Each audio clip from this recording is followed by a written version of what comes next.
Good afternoon sir. Good afternoon Mrityunjay.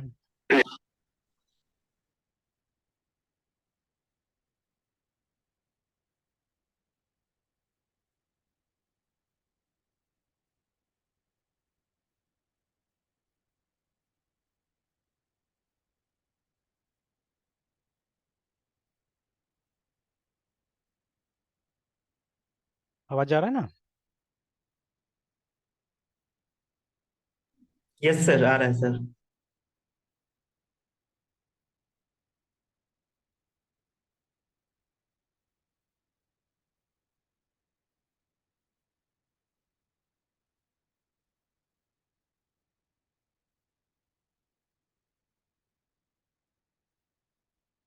Alright, तो वो जो हम लोग जेएसपी में इसको हम लोग को कॉल करना था ना, इस क्लास को how to yes use, sir. है ना, regular Java classes with JSP. तो हम लोगों ने दो क्लास बनाने का प्लान था हमारा, तो एक तो टाइप कर लिया हमने, दूसरा वाला है ना वो बनाना है जिसमें वो फाइल के साथ कुछ काम किया गया है यहाँ पे। तो लेटस इसको टाइप कर लेते हैं।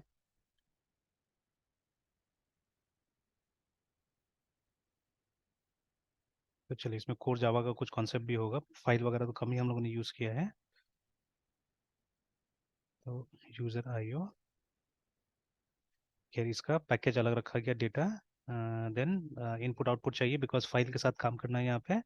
और वो वाला भी जो ये यूजर वाला क्लास है वो भी चाहिए, इसीलिए हम लोग इसका भी पैकेज क्या करें, इंपोर्ट करें, because they are in different packages, है ना। ऑलराइट, फिर हम लोग बना रहे हैं public CLSS class user IO, public status static void ADD add user user comma strng string file pth path। ये दो पैरामीटर्स ले रहा है and it will throw IOEXCEP an exception।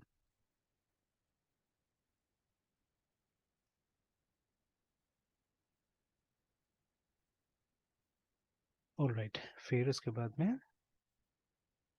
File जो कि आईओ से आ रहा है, ठीक है, file is equal to new file file path. तो एक नया फाइल इस तरह से बन जाएगा, और जहाँ पे कॉल करेंगे हम लोग ऐड को, ठीक है, तो ऑब्वियसली ऐड जेएसपी में कहीं ना कहीं कॉल किया जाएगा, तो वहीं से हम लोग ये दोनों पास करेंगे, ठीक है, we are going to pass these things from there. तो चलिए, तो फाइल पाथ में आ गया, उसके बाद में print print writ writer out is equal to new print print writ writer. तो इसमें थोड़ा सा ज़्यादा इन्फॉर्मेशन, इसीलिए इसको यहीं पे ब्रेक कर दिया जा रहा है,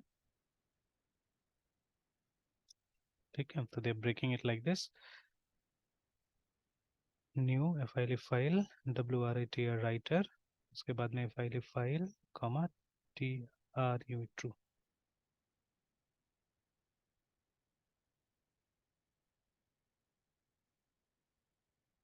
चलिए, इसको यहीं बंद कर दिया जा रहा है, तो इसको यहीं बंद कर देते हैं। ऑलराइट, तो ये हो गया। Then after that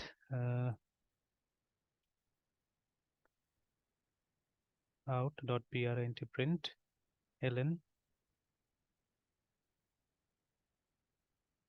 user dot get email address, ठीक है। तो ये सब जो मेथड वगैरह है ये सब डिफाइंड है ऑलरेडी यहाँ पे, है ना, यूजर क्लास में ऑलरेडी डिफाइन है, देखिए, ठीक है।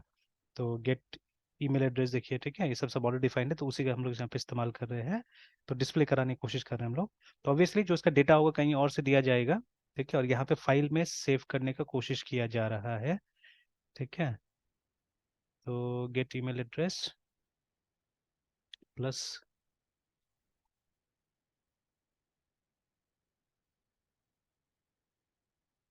ये सेपरेट करने के लिए मेरे ख्याल से एक दे दिया गया है सेपरेटर बीच में, लाइक दिस। उसके बाद में इसको ब्रेक कर दिया गया है।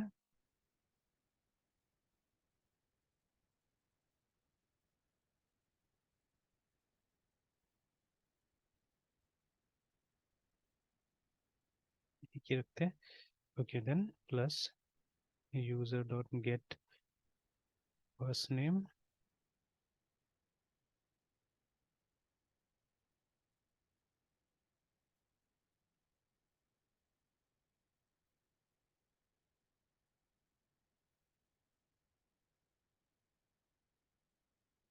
Gate last name.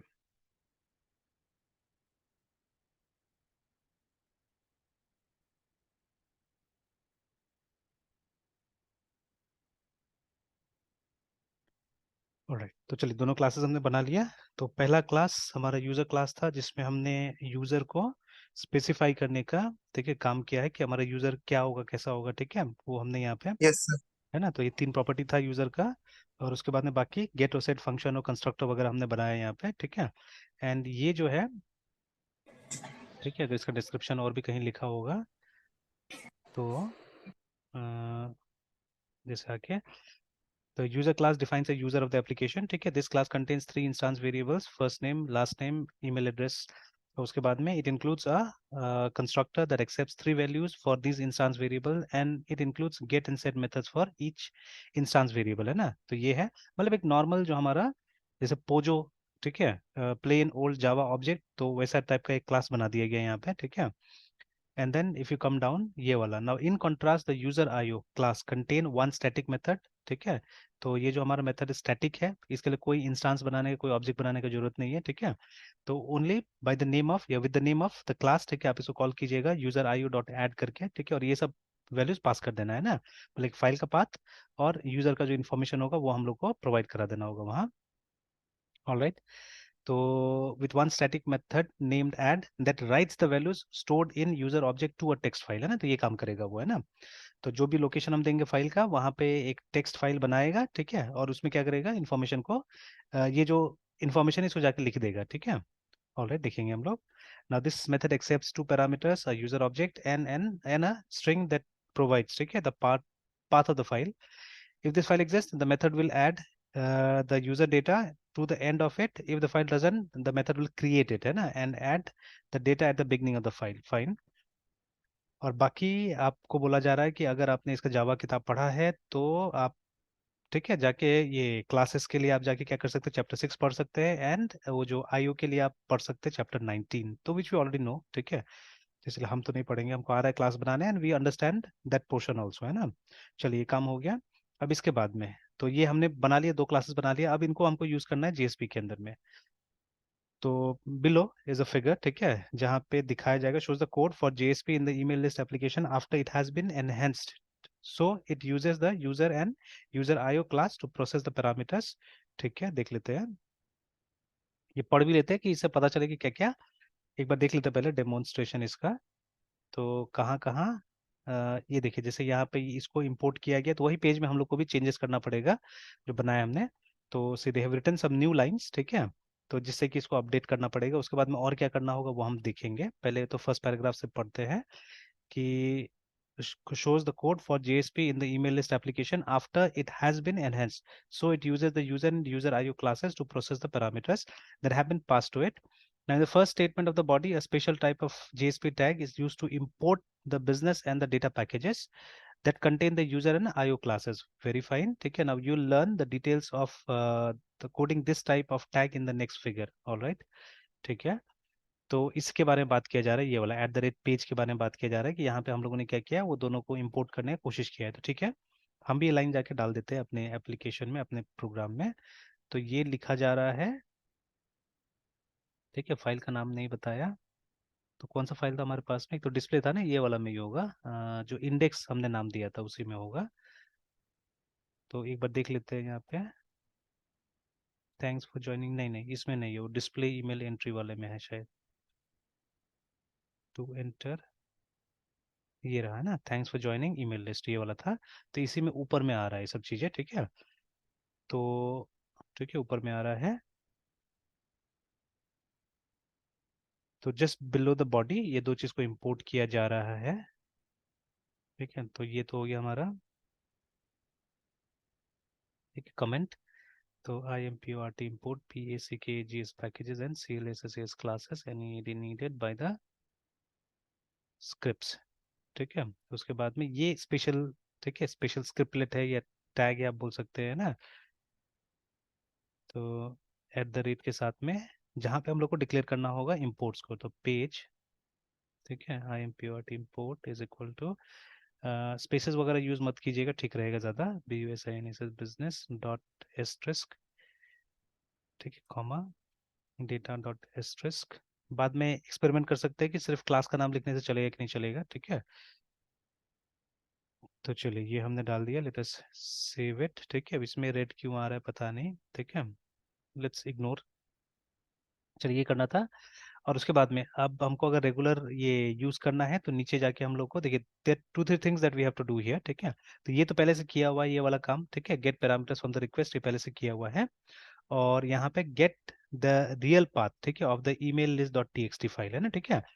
तो चलिए, तो एक ये होगा, फाइल होगा, ठीक है। तो इसका नाम होगा ईमेल लिस्ट डॉट टीएक्सटी, तो उसी का मतलब उसको यहाँ पे रखा जा रहा है, एक्चुअली में वेब आईएफएफ में रखा जा रहा है, ठीक है ना। तो वो यहाँ पे लेना है। तो सबसे पहले ये पढ़ लेते हैं ऊपर जाके, ठीक है, कि what they are trying to do here. चलिए ये पोर्शन समझ में आ गया।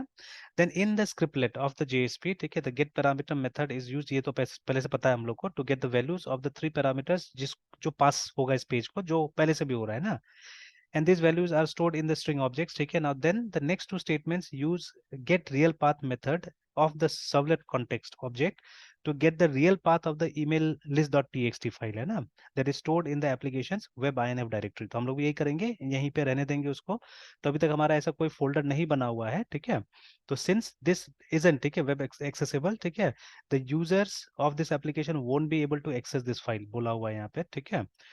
तो क्या करना होगा उसके the last two statements in the create the user object from the three, ठीक है, पैरामीटर्स एंड दिस इज ठीक है email, note that the real path is passed to add, ठीक है, the method this because that's what the method requires, है ना, ठीक है।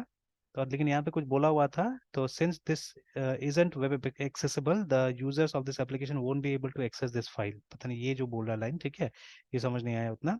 अच्छा ठीक है, देखेंगे। और उसके बाद में after the scriptlet the code JSP defines layout of the page, ठीक है, ये तो पहले वाला ही है।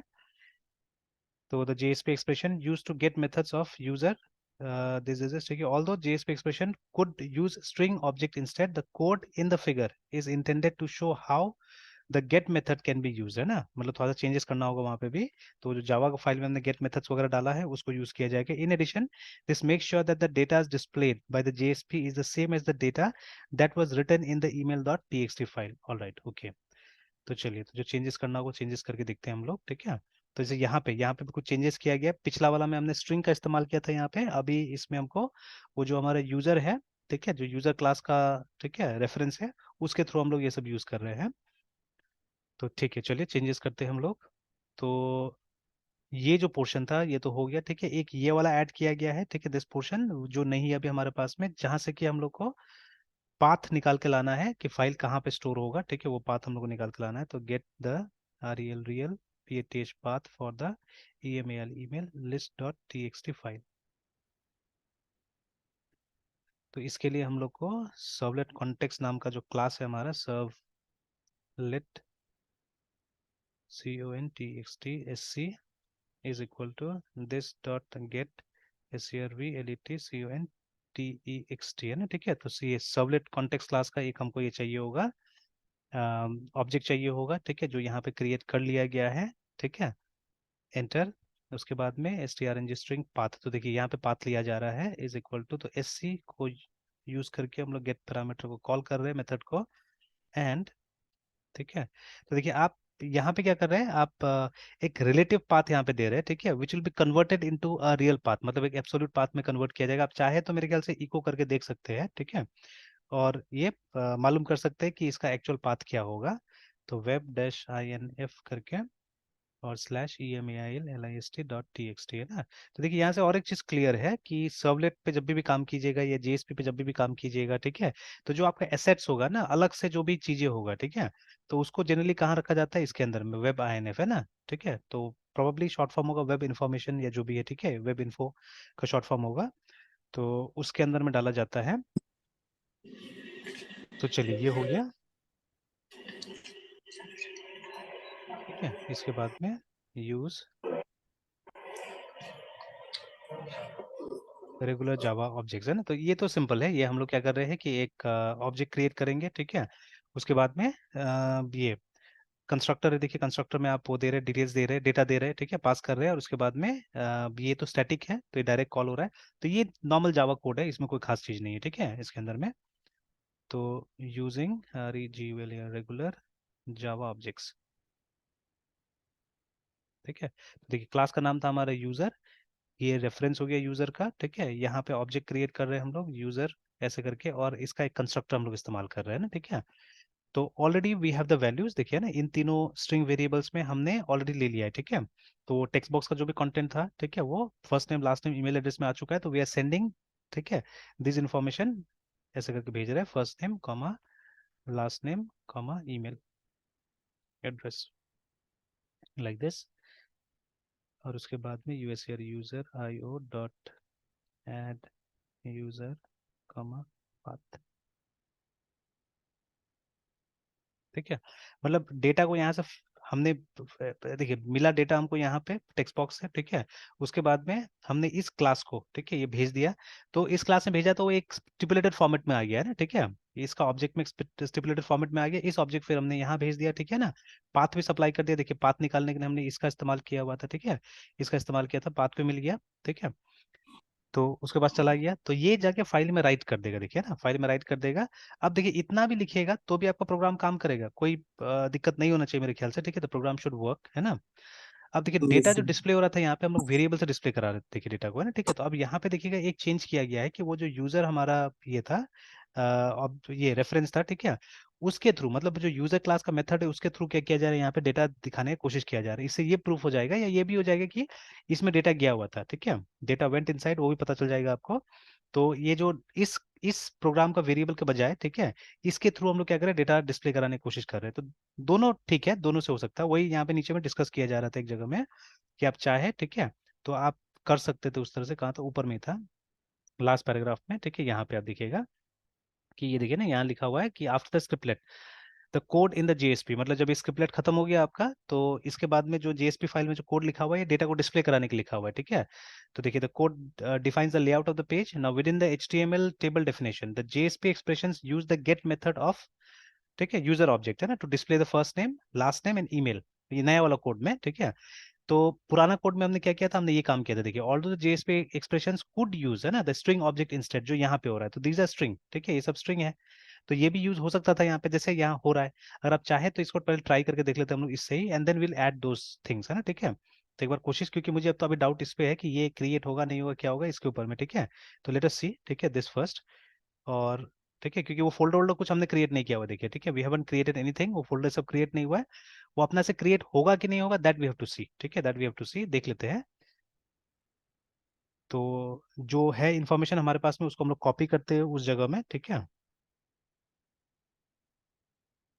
तो cd डॉट डॉट, और फिर यहाँ पे sudo से cp dash r email list को भेजना है हम लोग को, slash opt tomcat web apps web apps,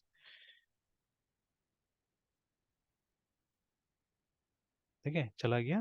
अ, यहीं पे जाके मैं सर्वर स्टार्ट कर लेता हूँ, so that I can see also. SYSTM system CTL start TMCAT tomcat and cd slash opt slash tomcat ls cd web apps। तो देखिए email list है यहाँ पे, ठीक है, सीडी ईमेल लिस्ट में जाके देखेंगे तो अभी तक देखिए कोई फोल्डर वोल्डर नहीं बना हुआ है यहाँ पे, ठीक है, जानबूझ के मैं यहाँ पे आया। अच्छा, और एक चीज तो हम लोग करना पड़ेगा मेरे ख्याल से, will have to compile this file, ठीक है। इसको यूजर डॉट जावा को तो कंपाइल करना पड़ेगा, ठीक है, और सॉरी यूजर डॉट जावा तो कंपाइल है ये, इसको यूजर IO डॉट जावा को भी कंपाइल करना पड़ेगा, that has to be done, ठीक है, इसको भी कंपाइल करना पड़ेगा। तो अच्छा, अभी अभी क्या होता है देखते हैं ना, अभी क्या होता है, हमारा सर्वर चालू हो चुका है, ठीक है। तो लेटेस्ट स्टार्ट करके देखते हैं सर्वर को, क्योंकि मेरा एक क्लास कंपाइल नहीं है, लोकल होस्ट 8080।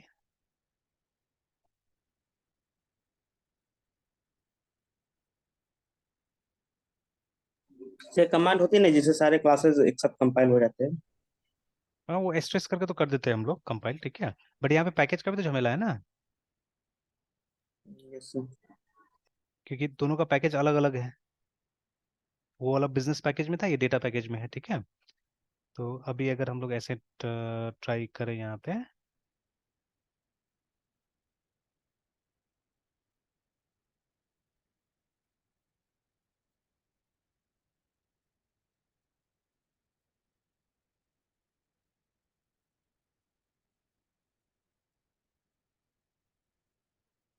तो देखिए आया कुछ, ठीक है। तो देखिए आया ना, unable to compile compile class for JSP और unable to compile class, an error occurred, ठीक है। तो सबसे पहले तो बोल रहा है कि ये सर्वलेट कॉन्टेक्स्ट इज अनडिफाइंड बोल रहा है यहाँ पे ना, ठीक है। तो दिस इज अनडिफाइंड। और क्या है,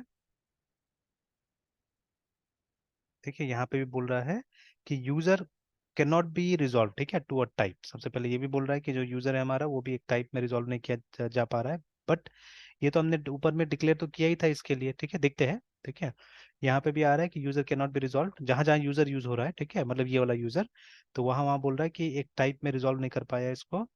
and then IO can not be resolve, तो अभी तो खैर ये कुछ मतलब जान ही नहीं रहा है, ठीक है, उनको है ना, ठीक है, वो सब फाइल को जान ही नहीं रहा है ये।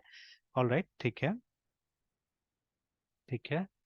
तो सबसे पहले तो हम लोग आते हैं यहाँ पे, ठीक है, and C D email list, ठीक है। तो ये तो कंपाइल किया था हमने, तो ये बन गया है, ठीक है, दिस इज फाइन, है ना। और अभी भी ये तो सेव करके तो हमने वहाँ पे एक बार देख लेते हैं वहाँ पे भी जाके कि वो जो लाइंस हमने ऐड किया हुआ है, एलएस और क्या नाम था इसका, user, sorry, display email entry वाला ना। तो लिखते हैं हम लोग यहाँ पे कैट डिस्प्ले ईमेल। तो हाँ, ये तो आ गया है। तो हो सकता है इसको मैंने सही से, ये जो स्पेस मैंने दिया है ना यहाँ पे, शायद स्पेस नहीं देना है या क्या है, देख लेते हैं एक बार, ठीक है, कि कुछ ना कुछ तो गड़बड़ हम लोग यहाँ पे कर रहे हैं जिसकी वजह से ये वाला स्टेप काम नहीं कर रहा है, ठीक है। तो ये स्टेप काम करता था एटलीस्ट, ठीक है। वो यूजर वाला में तो एरर नहीं आता था ना, क्योंकि यूजर तो कंपाइल्ड है ऑलरेडी, ठीक है, तो वो एरर नहीं आना चाहिए था। तो देख लेते हैं, मिला लेते हैं इसको, क्योंकि ये एरर तो मैं एक्सपेक्ट नहीं कर रहा था, और ये सब तो अंदर से आ रहा है ना, तो ये सब का फिर एरर, ठीक है, सबलेट कॉन्टेक्स्ट का जो एरर आ रहा है, तो ये भी देख लेते हैं।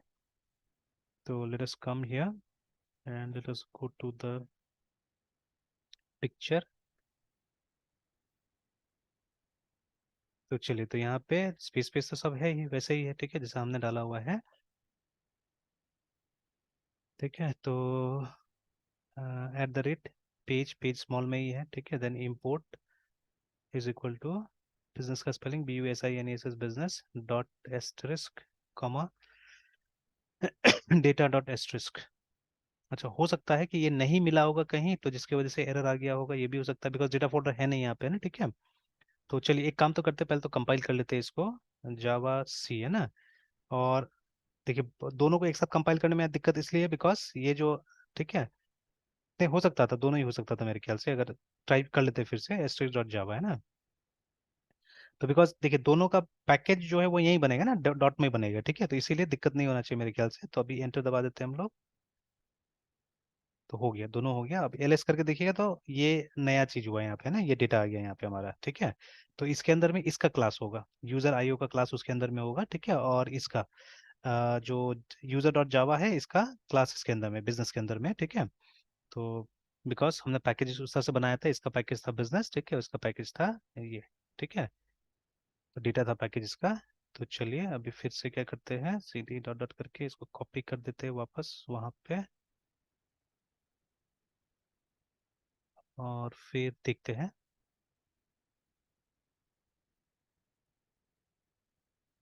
Refresh,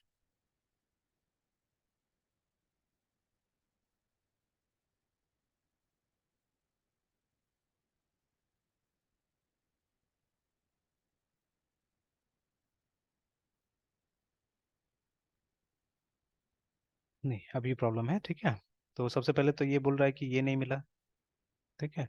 the method gate parameter string is undefined for the type servlet context, ये बोल रहा है यहाँ पे सबसे पहले तो, ठीक है। तो मेथड गेट स्ट्रिंग पैरामीटर दिखते हैं ये वाला, तो it's in line number 23, line number 23, ये वाला लाइन में, ये वाला लाइन में, कि गेट पैरामीटर, अच्छा सॉरी, मैंने गेट पैरामीटर लिख दिया होगा कुछ और चीज़ है, ठीक है कुछ और, वहाँ पे गेट पैरामीटर नहीं है, ठीक है। I think it's get real path था देखिए, ठीक है, वहाँ पे मैंने गेट पैरामीटर लिख दिया, इसीलिए प्रॉब्लम आया सबसे पहले तो, ठीक है। तो गेट रियल पाथ ये वाला था देखिए यहाँ पे ना, तो उसमें इंटेलिजेंस में आया होगा, मैंने टाइप कर दिया होगा। तो गेट रियल रियल पाथ ये है, सेव। चलिए अब देखते जाते हैं, रिफ्रेश करने से होगा, हाँ तो वो वाला चला गया, ठीक है। अ, अब दूसरा आ रहा है, ठीक है, तो अब लाइन नंबर 26 में आ रहा है, इसमें आ रहा है कि ये जो यूजर है ना, user can not be resolve to a type आ रहा है, ठीक है। तो ये इसको मिल नहीं रहा है मोस्ट प्रॉब्ली, ठीक है, तो it is not getting it. तो एक बार तो चेक करते हैं यहाँ जाके, एलएस, तो देखिए दोनों तो है ही वहाँ पे, बिजनेस भी है और डेटा भी है वहाँ पे, ठीक है। तो जिस जगह में है हम लोग, तो उस जगह से तो ये दोनों है यहाँ पे, ठीक है, बिजनेस भी है डेटा भी है वहाँ पे। तो फिर ऐसा सिचुएशन या ऐसा एरर क्यों आ रहा है? और अब वही प्रॉब्लम है, ठीक है, वही चीज़ नहीं मिल रहा है कि ये यूजर आईओ नहीं मिल रहा है इसको, और ये नहीं मिल रहा है, ठीक है। अच्छा ठीक है, देखते हैं नीचे में और जाके देखते हैं क्या प्रॉब्लम हो सकता है, ठीक है, क्या प्रॉब्लम हो सकता है यहाँ पे। तो और तो कुछ नहीं किया गया यहाँ पे, ये भी चेक कर लेते हैं। तो इंपोर्ट करने के लिए, ठीक है, इंपोर्ट इज इक्वल टू, ये लाइन में ही दिक्कत दिख रहा है मुझे तो, आई एम पी और स्पेलिंग तो ठीक ही लग रहा है सब, B U S I N S S business dot asterisk, ठीक है, एंड डेटा डॉट एस्ट्रिस्क, ठीक है, दोनों ही पैकेज तो ठीक ही लग रहा है। ऑल राइट, उसके बाद में उसके बाद में ठीक है, नीचे तो दिक्कत नहीं होना चाहिए, मतलब ये लाइन तो ठीक है लिखा है हमने, और कुछ किया गया बीच में ऐसा तो कुछ नहीं दिख रहा है। अच्छा ठीक है, और नीचे जाते हैं, हाउ टू इम्पोर्ट क्लासेस है ना, एक बार ये सब सेक्शन पढ़ लेते हैं, देख लेते हैं। तो how to use 3 more types of JSP tags, how to use 3 more types of JSP, अच्छा ठीक है, so far you have learn how to use 2 most common type of JSP tags, जो कि स्क्रिप्टलेट्स और एक्सप्रेशंस का है ना। तो now you will learn how to use 3 more types of JSP tags, all 5 types of JSP are summarize at the top of the figure 12.12 में, 5.12 में इसमें समराइज किया गया है ना। तो ये था स्क्रिप्टलेट, ये हम लोग यूज कर ही रहे हैं, ये वाला जब वेरिएबल का वैल्यू डिस्प्ले करना है तो, ठीक है। ये वाला जो यस है सर। वो इसके लिए है, मतलब इंपोर्ट वगैरह करने के लिए, this is for comment and this is for declaration, all right. तो चलिए देखते हैं इसको। After the summary, how to use JSP directive to import classes in a JSP, वो तो किया हमने, बट फिर भी नहीं आ रहा है, काम नहीं कर रहा है। द टाइप ऑफ डायरेक्टिव, ठीक है, that is use for doing that. अच्छा हम लोग को रखना कहाँ पे पड़ेगा, कंपाइल के बारे में तो कुछ बताया नहीं ना, अब एक बार और देख लेते हैं इसको, ठीक है, कि ये टाइप करने के बाद में, कंपाइलेशन करने के बाद में कहीं स्पेशल जगह में रखने बोल रहा है कि नहीं बोल रहा है, वो देख लेते हैं कि ऐसे ऐसे ऐसे करके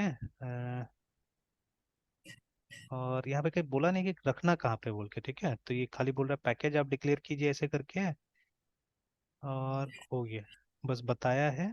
बट मतलब इसका क्लास वेब आईएनएफ में जाना चाहिए कि नहीं जाना चाहिए, ऐसा कुछ नहीं बोला गया है, ठीक है, ऐसा कुछ नहीं बोला गया। अच्छा ठीक है, देख लेते हैं, अगर नहीं होगा तो जैसे पहले हमने किया था उस तरह से वेब आईएनएफ में डाल के भी देखेंगे, सर्वलेट में जैसे किया था उस तरह से। तो JSP दैट यूजेस, ठीक है, ठीक है। अच्छा इसमें इसमें देख लेते हैं कि और कुछ तो नहीं बोल रहा, शोज JSP फॉर दिस, ठीक है। फिर जैसे यहाँ पे इन द स्क्रिप्टलेट ऐसे ऐसे, तो ये तो सिर्फ ईमेल लिस्ट के बारे में बोल रहा है कि उसको होना चाहिए यहाँ पे, है ना, वेब आईएनएफ में होना चाहिए उसको, ऑलराइट, ठीक है। उसके बाद में after the scriptlet the code in the JSP with in this, ठीक है, देन हाउ टू यूज 3 मोर, ठीक है, वो तो ये सबको कैसे यूज करेंगे वो आ गया। तो ये दोनों हमने ऑलरेडी यूज किया, ये this is for general block, ठीक है, देखिए, to insert a block of Java statements आपको ये यूज करना पड़ेगा अगर एक लाइन का कुछ है, ठीक है। यूजुअली अगर आपको यस। कोई है ना स्ट्रिंग वैल्यू को डिस्प्ले कराना, देखिए, तो display the string value of an expression, उसके लिए आप इसका इस्तेमाल कीजिए सिंगल लाइन के लिए, सिंपल। ये वाला है जहाँ पे आपको ये करना है, डिक्लेयर करना है, या to set condition that apply to the entire JSP करके, है ना। तो जैसे कि मतलब पूरा पेज पे अगर कोई चीज को आपको डिस्प्ले करना है तो, ठीक है। तो जैसे ये जो इंपोर्ट स्टेटमेंट्स होता है, ठीक है, दे में भी अदर थिंग्स आल्सो, तो जैसे इस लाइन में किया हमने, तो ये लाइन में तो कोई ऐसा दिक्कत नहीं दिख रहा है, और हम क्लासेस का नाम भी लिख सकते थे चाहने से डायरेक्टली, ठीक है ना, जैसे यहाँ पे दिया हुआ है java.util.date करके। ऑल राइट, तो स्पेसेस वगैरह भी दिया है हमने जैसे दिया है यहाँ पे, और उसके बाद डिस्क्रिप्शन। चलिए अभी देखते हैं यहाँ पे। तो define the condition that JSP engine should follow when converting JSP to servlet. You can use JSP directive import classes you use, ठीक है, the import page directive, this makes the imported classes available to the entire page, ठीक है। You can also use the page directive to define other conditions like error handling and content type conditions. So you learn about this throughout this book, okay fine। उसके बाद में how to code comment in JSP, तो ठीक है, ये तो समझ में आता है हम लोग, तो ये हम लोग स्किप करेंगे ये वाला कमेंट वाला बात, ठीक है। तो ये कमेंट वाला आ गया कि किस तरह से आपको कमेंट लिखना है, तो दिस ऑल्सो ऐसे भी, ये तो HTML कमेंट हो गया, दिस इज JSP कमेंट, ठीक है। और ये भी JSP कमेंट है सिंगल लाइन वाला, ऐसे भी यूज कर सकते हैं, ऐसे भी यूज कर सकते हैं। राइट, फिर उसके बाद में how to declare instance variable methods, ये तो पता है ही हम लोग को। Unfortunately, using in can lead to inaccurate results बोला है, generally bad practice बोल रहा है। इंस्टेंस वेरिएबल यहाँ पे नहीं बनाने बोल रहा है, क्यों देखते हैं। When a JSP is requested for the first time, one instance of the JSP is created and loaded in the memory, and a thread is started that executes the Java code in the JSP. Now, for each subsequent request for the JSP, another thread is started that can access the one instance of the JSP. Now, when you code variables in scriptlet, they are known as local variables, and each thread gets its own copy of each local variable, which is usually what you want. ठीक है? Now, however, you can also declare instance variable that can be shared between the threads. ठीक है? To do that, आपको ऐसे ऐसे करना पड़ा। अच्छा, ये बाद का बात है, बाद में हम लोग यूज कर लेंगे, ठीक है, बाद में आते हैं इसके ऊपर में। तो डिक्लेरेशन वगैरह के बारे में बता रहा है कि आप अगर मतलब कॉमन करते तो क्या होगा, यहाँ करते तो क्या होगा, ठीक है, उसका फर्क बताया जा रहा है। तो वो तो यूज कीजिएगा तो धीरे धीरे समझ में आते रहेगा, और उसी के हिसाब यस से, सर। उसी मेथड के हिसाब से बताया जा रहा है सारा चीजें, ठीक है ना। एंड ये जो डिस्क्रिप्शन है, ये पार्ट जल्दी सीखने के लिए इंपॉर्टेंट है, ये वाला है ना, यहाँ पे मतलब पॉइंट वाइज दे दिया है, तो फटाफट मालूम चल जाएगा, ठीक है। यस अब सर। इससे यहाँ पे बोला जा रहा है, ठीक है, कि दो कॉमन एरर आता है, एक तो वो स्टेटस 404 मतलब नहीं मिला, और ये तो ये तो समझ में आ रहा है, बट अभी वो चल ही नहीं रहा है हमारा, बिकॉज, ठीक है, हमारा नहीं चल रहा है because file not found internal server error. ये तो दोनों समझ में आता है हम लोगों को कि ये एरर्स क्या है, ये तो हर जगह आ रहा है ना, कि जब इंटरनल सर्वर एरर आता है तो देर आर सम मतलब ऐसा प्रॉब्लम्स है। जैसे इसमें कोई ऐसा, तो हाँ ये आया देखिए ना, इंटरनल सर्वर एरर, ठीक है। तो इसमें जनरली क्या होगा, ऐसा कोई एरर होगा जो आपका प्रोग्राम में हो रहा है, ठीक है। तो ठीक है, तो वो होगा, और 404 मतलब फाइल नॉट फाउंड, फाइल नहीं मिला, ठीक है। Tips of fixing this, make sure is running, ठीक है। तो वो तो बता ही देता है, जैसे यहाँ पे बताया हमारा भी केस में, ठीक है। तो यहाँ पे इंसर्ट दिस टू कंप्लीट, मतलब जानबूझ के एक छोटा सा सेमीकोलन को हटा के यहाँ पे ट्राई किया जा रहा है एरर बनाने का, ठीक है। Now when and how to view script servlet, ठीक है, that generated for JSP. Now, from a practical point of view, ठीक है, you can almost always, ठीक है, use skills described in this to solve errors that you encounter when working with JSPs. However, in some it is sometimes helpful to understand what's going on behind the scenes, ठीक है, when you work with JSPs. In particular, you should understand the life cycle of JSP. To start with a user request, for the first time, the JSP engine generates a servlet for the JSP, compiles the JSP and creates one instance of the servlet class, ठीक है। Now, after that, a thread is created for each user, and each thread gets its own copy of local variables, okay, of the servlet methods. Although you may never need to view the code for the servlet that is generated for a JSP, you can view this code if you're trying to debug a JSP, or if you are curious about how the JSP engine works. Okay, so yes, we are. Okay. Then to view the generated servlet, you can look through the web server's files until you find the appropriate directory. Okay. For example, the top of the figure shows the path to the directory that Tomcat uses to store servlets that are generated for chapter 5, like this है ना, दिखते हैं। तो ये है, ठीक है। तो C drive Tomcat work Catalina local host, ठीक है। तो ये ऐसे करके, ठीक है। तो खैर ये तो ढूंढना पड़ेगा और मिल जाएगा, ठीक है। बट अभी मेन इशू वो नहीं है ना, मेन इशू है हमारा कि, ठीक है, जैसे ये पूरा खत्म हो गया, बट ये नहीं हम लोग को पता चला कि वो फाइल एग्जैक्टली रखना कहाँ पे, ठीक है। तो हाउ टू डेवलप सर्वलेट, तो खैर ये टॉपिक हमारा पहले से किया हुआ है, और ठीक है, उसी चीज को कोड फॉर सर्वलेट, तो वही चीज जो कर रहे थे उसी चीज को सर्वलेट से, जो हम लोग ने जावा क्लासेस के थ्रू किया, ये सर्वलेट के थ्रू किया जा रहा है ना यहाँ पे, ठीक है। तो ये तो खैर ये आसान होगा, ये तो रिवीजन जैसा होगा एक तरह से देखा जाए तो, ठीक है। If we try this this will be a sort of revision for us, and ठीक है। तो ये मालूम है, इसमें दिक्कत नहीं होगा, बट अभी सबसे बड़ा चीज हो रहा है कि ये जो नहीं हमको मिल रहा है, ठीक है, तो क्यों नहीं मिल रहा है ये, ठीक है, तो वेयर इट इज एक्चुअली, ये जो पेज को नहीं मिल रहा है। तो चलिए एक एक एक्सपेरिमेंट मैं ऐसे करता हूँ, अपने दिमाग से कर रहा हूँ, ठीक है, एक एक्सपेरिमेंट, ठीक है, कि let us create this web INF ourselves, ठीक है, जैसे हमने किया था वेब आईएनएफ क्लासेस के अंदर, इसको डाल के देखते हैं एक बार, ठीक है। Let's do like that. यहाँ आते हैं और एक बार एलएस करते हैं, cd ईमेल लिस्ट, ठीक है। ये दोनों को मैं हटा देता हूँ। अ, लेकिन देखिए एक मिनट और है ना, एक और चीज, मतलब जहाँ से ये स्टार्ट हुआ था वहां पे एक बार देखते हैं हम लोग जाके, कि ये फाइल बनाने के लिए कहाँ बोला हुआ था हम लोग को, है ना, ये जो फाइल था,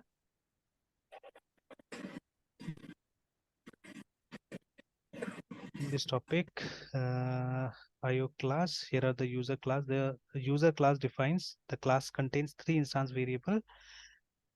डिस्क्राइब तो क्या है यहाँ तक, तो देखिए कुछ इसका बात ही नहीं है ना, ये सब जगह तो कोई बात ही नहीं है इसका, कि किस तरह से रिक्वेस्ट करना है क्या करना है, ये तो नॉर्मल मतलब HTML चल रहा था यहाँ तक, है ना। आफ्टर दैट ये पोर्शन था जहाँ पे आया कि how to use regular Java classes with JSP। Now in this topic you will learn how to use regular Java classes to do the processing the JSP requires, ठीक है। तो code तो मिल गया, ठीक है, for the business class named user and for this. Now package statement at the start of each class indicates where each class is stored, that we know, ठीक है। Now here the user class is stored in the business directory because it defines a business object, while the user is ठीक है, because it provides the data access for the application. Now the user class defines this and includes this, but ये नहीं बोला कि इसको save करना कहाँ पे है, ठीक है। उसी जगह में सेव करना था ना, कहीं और सेव करना था, तो हमने तो कर दिया उसी जगह में। इन कॉन्ट्रास्ट दिस इज,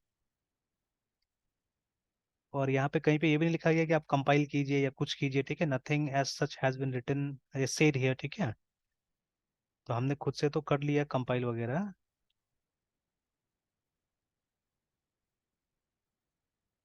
अच्छा चलिए, तो किसी और टाइप से गूगल करके पता कर लेंगे वो कि कहाँ करना होगा, या चलिए एक बार बस ऐसे में ट्राई कर रहा हूँ, let me just try this, कि सोर्स जब यहीं पे बोला गया था रखने के लिए, तो फिर हम लोग कंपाइल करेंगे तो ऑब्वियसली यहाँ पे आ जाएगा, ठीक है। और एक बार इसको चेक भी कर लेते हैं, if we come here and if we say ls, ठीक है, और उसके बाद में ls बिजनेस में देखते तो है वहाँ पे यूजर क्लास, ठीक है। ls डेटा को अगर हम देखते हैं तो वहाँ पे भी हमारा दोनों क्लासेस तो अवेलेबल है यहाँ पे, द क्लासेस आर हियर। और जब इसको रन करते हैं तो वो मिलता नहीं है, तो चलिए एक बार तो इसको फिर से एक दो बार रिफ्रेश करके आते हैं। चलिए, कहीं हो सकता है कि वो कॉपी करने से पहले बैक जाते हैं, चलिए एक बार रिफ्रेश कर देते हैं, and then let's come once again.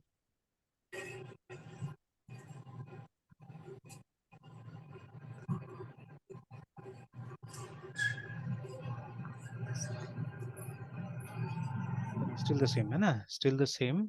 बोल रहा है कि user can not be resolve to है, टाइप करके, then error occurred again, unable to compile JSP।